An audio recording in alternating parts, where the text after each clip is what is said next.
আমাদের যেদিন শেষবারের মতো দেখা হলো, সেদিন বুঝেছিলাম দীর্ঘশ্বাসের চেয়ে ভারী কিছু এই পৃথিবীতে নেই।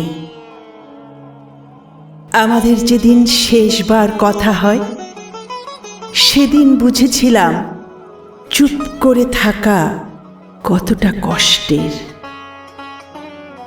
শেষবার যেদিন দুজন দুজনকে ছুঁয়েছিলাম, সেদিন বুঝেছিলাম আগুন কতটা পোড়ায়।